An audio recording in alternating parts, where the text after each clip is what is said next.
안녕하세요. 저는 네. 에디터 이연우라고 합니다. 네, 안녕하세요. 저는 예술가 김정은이라고 합니다. 반갑습니다. 네, 반갑습니다.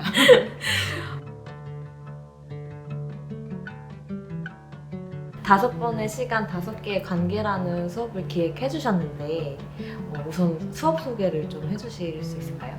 네, 이 수업은 그 관계에 대한 고민을 가지고 있었던 그 작가들이 그 고민을 자기의 작업으로 풀어낸 것들을 저희가 보면서 저희들의 어떤 관계를 연습해보는 그런 시간으로 꾸몄습니다. 뭐 가족 관계, 친구 관계, 연인 관계, 그 다음에 어떤 공적인 사회하고의 관계, 그 다음에 마지막에 자신하고의 관계를 다루어보는 수업입니다. 저는 우선 다 봤잖아요. 제가 다 가면서 다섯 번의 시간, 다섯 개의 관계가 뭔가 관계로 인해 생긴 마음의 딱지들을 좀 우리 그대로 두지 말자, 이거를 좀 풀어보자, 풀어내서 이 불편한 딱지는 누구에게나 있을 수 있으니까 그걸 서로 보듬어주자, 이렇게 뭔가 말해주는 그런 약간 터치하는 수업이라고 좀 느껴졌어요. 우선은 그러면 첫 번째 질문으로 들어가 볼게요. 이 수업이 관계를 다섯 개의 키워드로 정리하고 주제별로 이야기를 끌어내기 위해서 질문을 던지고, 그 다음에 관계를 주제로 작업한 작가들 소개한 다음에 그 대답으로 나온 생각들을 정리해서 시각 결과물로 만들어보는 시간을 가졌잖아요. 이 많은 단계와 내용이 이렇게 준비된 것으로 보여졌는데, 뭔가 한 사람으로서 그리고 예술가로서 많은 경험들이, 선생님이 지금까지 겪어오신 경험들이 농축되어 있다는 느낌을 받았는데요. 선생님의 어떠한 경험이 이번 수업으로 이어지게 된 것인지 들려주시면 좋을 것 같습니다. 네, 우선은 제가 관계 때문에 고민을 많이 하면서 살았었고요. 특히나 20대는 그 관계를 어떻게 조율할지 모르고, 그 다음에 그런 어떤 경험이 없기 때문에 되게 그 지나치게 고민을 또 많이 한 경우도 있었던 것 같아요. 네, 그러면서 계속 제가 뭐 작업을 할 때도 어떤 관계에 어떤 문제가 생겼을 때 그게 동기가 되면서 어떤 작업을 하고 싶다라는 그 생각이 일어나거든요. 네, 그것과 함께 아무튼 지금도 역시 뭐 지금은 이제 연애 관계에 대해서는 별로 이렇게 문제가 별로 없어요. 네, 이제 그거는 이제 좀 탈피를 했는데 뭐 가족 문제라던가 네, 또 사회하고의 관계, 네, 나가서 이제 일을 하면서 생기는 어떤 문제들, 그런 거를 경험하면서 좀 같이 다뤄봤으면 좋겠다. 특히 지금 코로나로 인해서 관계가 차단이 돼 있잖아요. 그래서 관계의 경험이 없는 젊은 분들은 연습할 기회를 놓치고 있다는 생각이 드는 거예요. 두 번째 수업에서 올리버 무소빅이라는 작가를 다룰 텐데 그 작가의 작업이 친구를 대상으로 한 작업이에요. 그러니까 친구를 처음에 어떻게 만났고 어떻게 친해졌고 결국 어떻게 멀어지게 됐는지를 기록한 작업이거든요. 제 경험에 있어서는 친구는 계속 있더라는 거죠. 네, 그러니까 친한 친구와 뭐 상황이 바뀌어서 멀어지게 되거나 하더라도 그 상황이 새로운 상황에서는 또 새로운 친구가 생기더라는 그런 생각이 있어서 뭐 친구에 대한 고민을 갖고 계신 분들한테는 친구는 언제나 있다라는 좀 그런 나눔을 가지고 싶다는 생각을 했어요. 이 프로그램이 패키지를 우선 받으면서 시작이 되잖아요. 처음에 그 각 수업 활동을 안내해주는 워크북이 있고, 그 다음에 약간의 재료가 필요한 게 있고, 그 다음에 금색 열쇠를 되게 주셨는데, 네, 금색이라고 해주셔서 감사해요. 그럼 뭐라고? 네, 금색으로 하고 싶었지만 얼룩덜룩해진 아, 열쇠이긴 했는데 아니요, 되게 금색, 저는 되게 네. 뭐지? 시중에서 볼 수 없는, 그리고 요즘에 키를 볼 수가 없잖아요. 다 이렇게 번호 키로 하니까. 그래서 되게 갑자기 옛날 생각이 나면서 신선했거든요. 그리고 저는 약간 뭔가 인디아나 존스나 해리포터처럼 뭔가 낯선 사람이 이렇게 물건 딱 전해주면 그때부터 새로운 세계가 펼쳐지는 그런 느낌을 좀 받았던 것 같아요. 네. 그래서 되게 신선했는데, 이 금색 열쇠를 통해서 나와의 관계에 대한 나의 이제 내가 갖고 있는 관계에 대한 문을 여는 듯한 이런 구성이라고 생각이 들었는데, 이걸 기획하는 과정, 그리고 이걸 어디서 영감을 받았는지가 좀 궁금해요. 아, 네. 작가 중에 폴 라미에즈 조나스라는 작가가 있어요. 제 친구가 그 전시에 저를 데리고 가는 바람에 그 작가의 작업을 경험하게 됐고, 그 작가는 그 우선 열쇠를 두 사람이 나누게 했어요. 두 사람이 각자 받아서 어떤 자기의 개인적인 이유로 열쇠를 교환하게끔 그렇게 설정을 했거든요. 그래서 제가 그 친구와 열쇠를 교환하면서 썼던 문구는 뭐 좋은 친구가 되고, 그 다음에 좋은 작업을 하는 작가가 되겠습니다. 뭐 이런 거였는데, 지금도 제가 그 열쇠를 가지고 있고, 이게 그냥 한낱 열쇠에 불과한데 이렇게 딸랑딸랑 뭐 그 열쇠고리에 달고서는 가끔 보면 그때의 이제 생각이 나요. 제 작업에 참여했던 친구가 있었는데, 그 친구는 미술을 하고 싶어 했던 친구예요. 근데 아버지는 굉장히 성공하신 사업가고, 아버지, 어머니, 뭐 집에 뭐 언니, 어느 누구도 이 친구가 미술을 한다라는 걸 찬성하는 사람이 없는 거예요. 그리고 아버지가 아무래도 그 너무나 성공하신 분이기 때문에 굉장히 강력하게 반대를 하시고 해서 이제 정신적으로 굉장히 불안한 상태였고, 그래서 뭐 우울증도 있었고, 근데 이제 이 친구가 제 작업에 참여하고 나서 내 인생의 열쇠를 내가 쥐고 있고 싶어, 이렇게 얘기를 하더라고요. 네, 그래서 그때의 기억도 나고, 아무튼 열쇠를 쥔다는 거는 제가 문을 딸 수 있는 어떤 권한도 있고 능력도 있다는 거잖아요. 능동적인 측면에서 그 관계를 좀 바라봤으면 좋겠다라는 생각이 들었어요. 뭔가 인생의 주도권을 내가 갖겠다, 이런 네. 의미.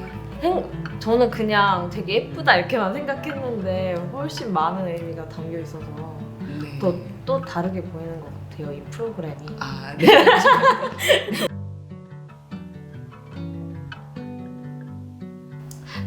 이 열쇠로 딸 수 있었던 게 제일 중요한 게 아지트였잖아요. 우선 서촌이라는 되게 한국적인 공간, 동네에 그다음에 한옥이고, 그 한옥이 제가 듣기로는 되게 옛날 스타일로 보존이 잘 되어 있는 한옥이라고 들었는데, 네. 그 공간을 특별히 택하신 이유, 그리고 이 아지트가 참여자들한테 어떤 공간이길 바랬고, 또 비대면 상황에서 이기 때문에 사실 만드신 요소였잖아요. 그게 어떻게 작용하길 바라셨는지 그런 네. 것들이 좀 궁금해요. 그 아지트를 알게 된 거는 제가 5월 정도에 이제 제가 같이 다른 작가들하고 하고 있는 그 프로젝트가 있어서 그것 때문에 이제 우연히 알게 됐는데, 되게 느낌이 좋았어요. 마당 한켠에 작은 방이 하나 있는데 거기가 보니까 화장실이 분리가 돼 있더라고요. 다른 방하고 다르게 대문에서 바로 들어갈 수 있고, 그래서 나중에 제가 방을 빌리면 저기를 빌려야 되겠다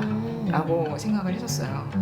그리고 나서 이제 이 프로그램을 하면서 비대면 수업이라고 하니까, 비대면이라고 하면 금지의 느낌이 들거든요.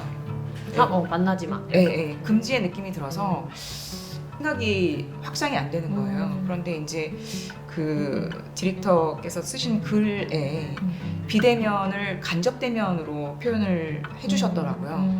직접만 아니면 다 되라는 그 느낌이 딱 들면서 가능성이 느껴지고, 그러면서 그러면 아지트도 괜찮지 않을까 해서 이제 뭐 의논을 드려서 이제 섭외를 하게 된 거죠.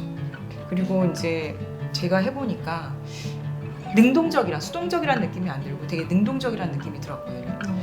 그 줌 수업은 사실은 그 되게 물리적이지 않기 때문에 그러니까 가상의 뭔가로 느낄 수가 있는데 거기에 가면 제가 만질 수 있는 문이 있고 직접 볼 수 있는 뭐 참여자들이 어떤 메모가 남아 있고 뭐 이런 것들이 좀 네, 능동적인 어떤 줌 수업이 가능하게끔 한 게 아닌가 하는 생각이 들어요. 아지트 방에 그 어떻게 사용하시는지 조금 더 설명해 주시면 좋을 것 같은데 거기에 막 이렇게 참여자들이 뭘 붙이고 막 그랬었잖아요. 네네. 우선 뭐 문을 열고 들어가면 거기에 침대가 하나가 있고요. 책상 같이 생긴 네 그 장이라고 해야 되나요?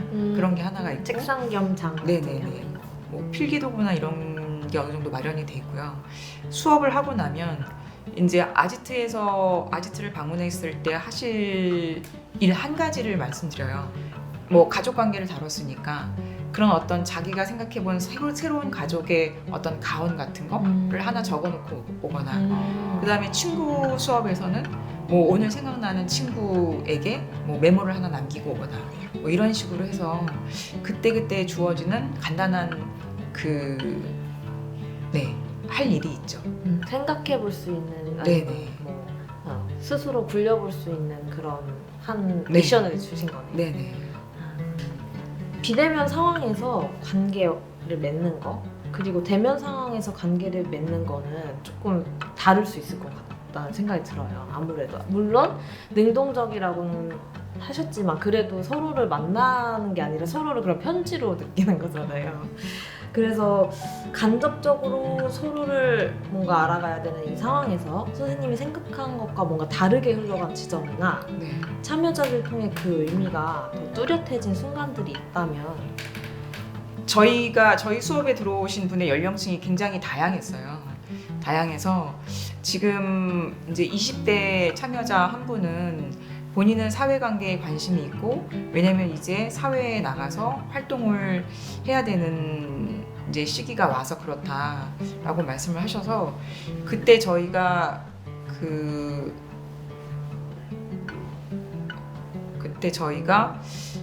그러면 이분한테 사회 경험을 한 사람으로서 이분한테 남겨주고 싶은 이야기 그거를 이제 아지트에 가서 적어보자고 했고 그 20대 참여자가 그 맨 마지막 날 오셨어요. 맨 마지막 날 오셔서 이제 그 메모들을 다 봤죠. 네, 다 보고 이제 본인이 또 이제 편지를 남겨놓으셨어요. 네, 그래서 그 부분이 참 좋았던 것 같아요. 그분이 남겨놓은 메모를 읽고 또 읽었다. 수업 때 약간 눈시울이 붉어지는 아니 뭐 맞아요. 감동적이었죠. 네, 읽고 또 맞아요. 읽었다. 뭐 뭔가 이러면서 언니들이 동생한테 인내가 먼저 산 언니들이 네. 이제 막 사회 초년생이 된 친구한테 네. 남겨준 약간 마음인 거잖아요. 저희만 막 열심히 메모를 남겼으면 조금 허전했을 수도 있는데 그 20대 참여자께서 되게 정성스럽게 또 메모를 남겨서 그 아지트에 붙여놓으셨어요. 직접 만나지는 않았지만 뭔가 서로의 마음을 좀 알아준 것 같은 그런 느낌이 되게 좋았던 것 같아요.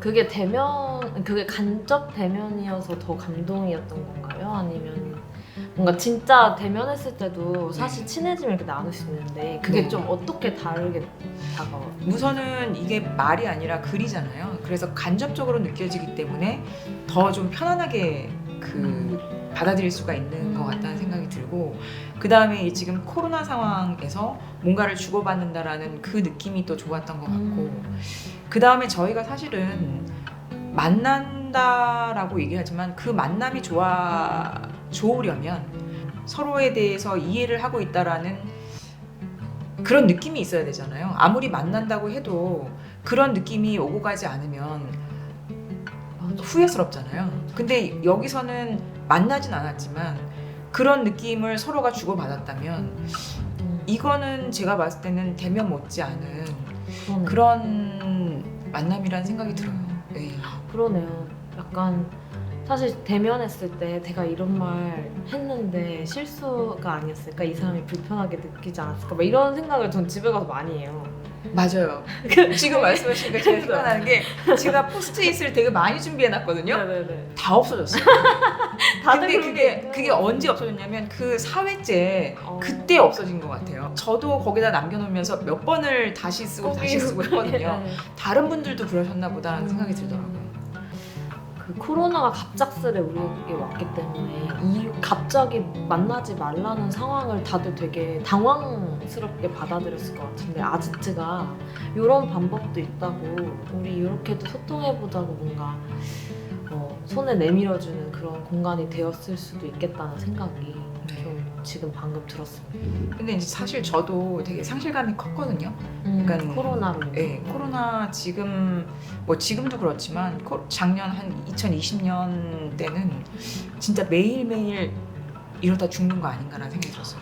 그러니까 매일매일 유서를 써놔야 되나? 저도 방을 청소해야 될 텐데 막 저도 유서서 우리 고양이를 네. 어떻게 해달라 이런 네. 거 써놔야 되나 이랬어요. 네, 그 아지트뿐만 아니라 이제 제가 그 게스트하우스를 좋아했던 이유는 되게 작아요.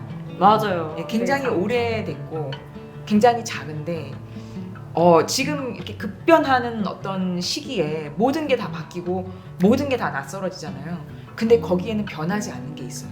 내가 낯설게 느끼지 않는 거. 그러니까 익숙한 무언가가 있어요. 그리고 그 변하지 않고 익숙한 것을 지켜주려고 하는 그 주인장들이 계세요.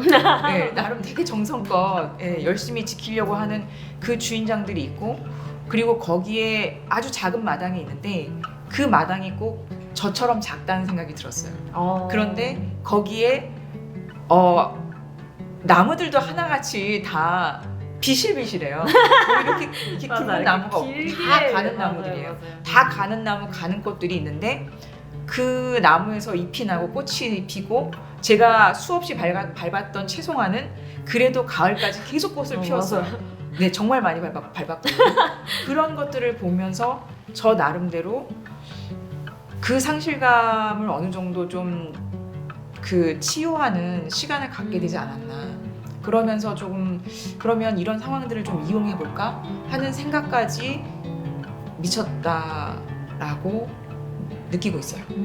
나와 닮기도 했고 네. 또 뭔가 정말 적응하기 힘든 이 변화 속에서 뭔가 우뚝하니 있어주는 공간 이렇게 네. 변하지 저도- 않고 낯설지 않고 하는 그 마지막 질문이에요. 강의 소개를 이렇게 처음에 가이드북에 예술이 삶을 위해 활용해 볼 수 있는 실제임을 수업을 통해 느끼게 되길 바란다라는 한 문장이 있었어요. 저도 사실 지금은 에디터로 있지만 저도 예술을 하는 사람으로서 예술에 대한 가치를 설명해야 될 때가 종종 있어요. 내가 왜 예술을 하는가 이런. 그래서 좀 그 문장이 눈에 띄었는데 뭔가 삶을 살아가는 데 쓰이는 에너지를 정화시켜준다? 예술이? 그리고 뭔가 인간이기에 할 수 있는 가장 아름다운 표현 방식? 이렇게 좀 저는 설명을 했던 것 같은데 선생님은 예술가이자 선생님으로서 이번 수업의 선생님으로서 관계를 어려워하는 분들이 그냥 그 관계를 성찰하는 걸로 끝나는 게 아니라 이걸 예술 행위로 연결하는 것을 추천하는 이유가 좀 궁금하고 또 그거와 함께 프로그램을 마치는 소회 같은 것도 곁들여서 말씀을 해주셨으면 좋겠어요. 그 주제를 다룰 때 이거를 어떻게 다뤄야 내가 하고자 하는 이야기를 할 수 있는지를 작가들이 계속 연구를 하잖아요. 그렇게 해서 그 방법을 연구해서 나온 결과물이 작업이에요. 그렇기 때문에 저희가 뭐 수업에서처럼 뭐 친구 관계나 뭐 연인 관계를 다룰 때 그 방법론으로 다뤄보면 내가 작가가 아니더라도 그 방법론을 응용하거나 모방해서 다뤄보면 적절하게 그 관계에 대해서 생각을 해볼 수가 있다라는 생각이 들어요. 그리고 소유할 수는 없지만 그 생각을 가질 수는 있거든요.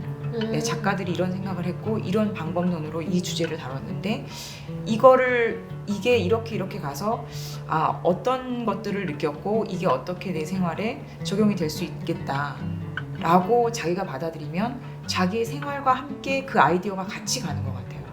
네, 그런 측면에서 충분히 좀 많이 이용해 볼 수 있는, 응용해 볼 수 있는 길이 있다는 거죠. 예, 그 현수막 작업이 되게 재밌었는데, 네, 현수막 작업이 재밌었는데 그 사회관계가 아무래도 수직적이니까 할 말을 접게 되는 경우가 많잖아요. 이게 뭐 불이익이 돌아올지도 모른다라는 두려움 때문에.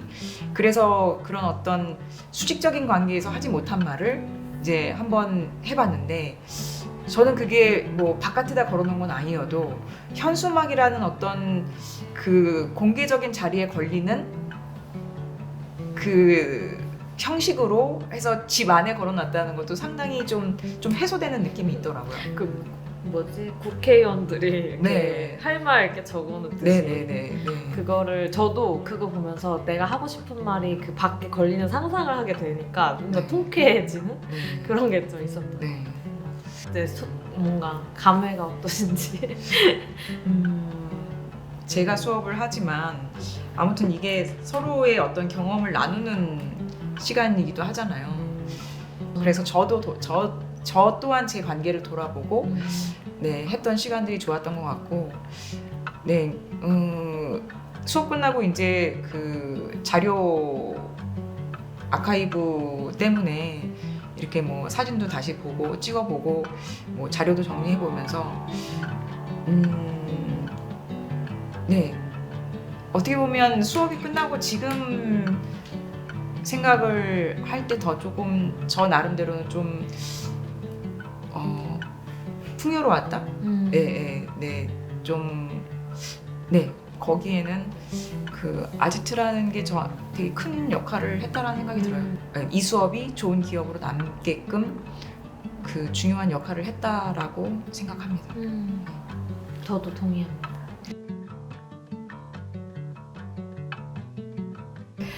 진짜 마지막 질문으로, 그럼 아트 프리즘이라는 사업에 대해서 네, 또 어떠셨는지. 좋았던 거는 비대면 수업, 그러니까 비대면이라는 것에 대한 개념을 좀 바꿀 수 있었다는 거. 네, 그게 되게 좋았어요. 어떻게? 그러니까 아까 말씀드렸던 것처럼 어떤 금지의 개념이 아니라 그 다른 가능성. 네, 직접만 만나지 않고 다 돼. 라는 그 가능성을 봤다는 게 되게 좋았고요. 네, 그리고 이 상황에서도 좀 능동적인 어떤 수업이 가능하다라는 거를 느꼈던 거 좋은 것 같아요. 네. 교육자로서 더 많은 네. 이 길이 열린 느낌. 네. 저희도 이제 상황이 변했잖아요. 그렇기 때문에 예전에는 직접 만나야 됐지만 지금은 직접 만나는 것과 간접 만나는 어떤 다른 다른 뭐랄까요? 가능성이 생긴 거예요. 그렇다면 이제는 저희는 직접과 간접을 다 이용해 볼 수 있는 거죠. 예, 직접만 매달리면 간접은 보이지 않는데 이제는 방법이 하나가 더 생겼으니까 이거를 좀 잘 보는 그거는 소득이라는 생각이 들어요. 그러네요. 네. 마지막 말 너무 좋았던 것 같아요.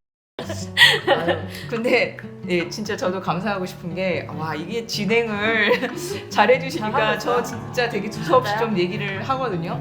예, 근데 끝났다. 네, 두서없이 얘기했는데 네, 잘 진행해 주셔서 진짜 감사합니다. 저도 너무 즐거웠어요. 네, 감사합니다.